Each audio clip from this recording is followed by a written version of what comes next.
Karavan, saatefaktuur.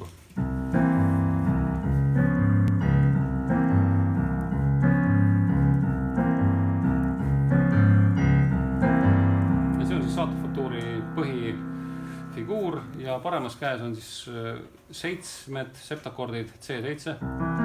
Mina mängin praegu sellise struktuuriga 3-7-1, pool tooni kõrgemale.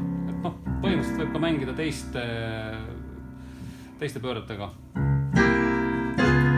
Et seal väga suurt vahet ei ole. Ja siis A-osa lõpus viimane akord on F-moll 6. Seda pikka akordirivi, mis seal on need 13, seda ärge mängiga. F-moll 6 puhul see on oluline, et seal on terts ja septim, terts ja sekst. Ja siis kolmandaks eriks võib olla siis põhitoon või kvint. Näiteks terts, sekst ja põhitoon või siis või nii või nii. Et sõltub, mis teil nagu varasemalt on see C7 ja näiteks F-moll 6. Ja te võite lihtsalt harjutada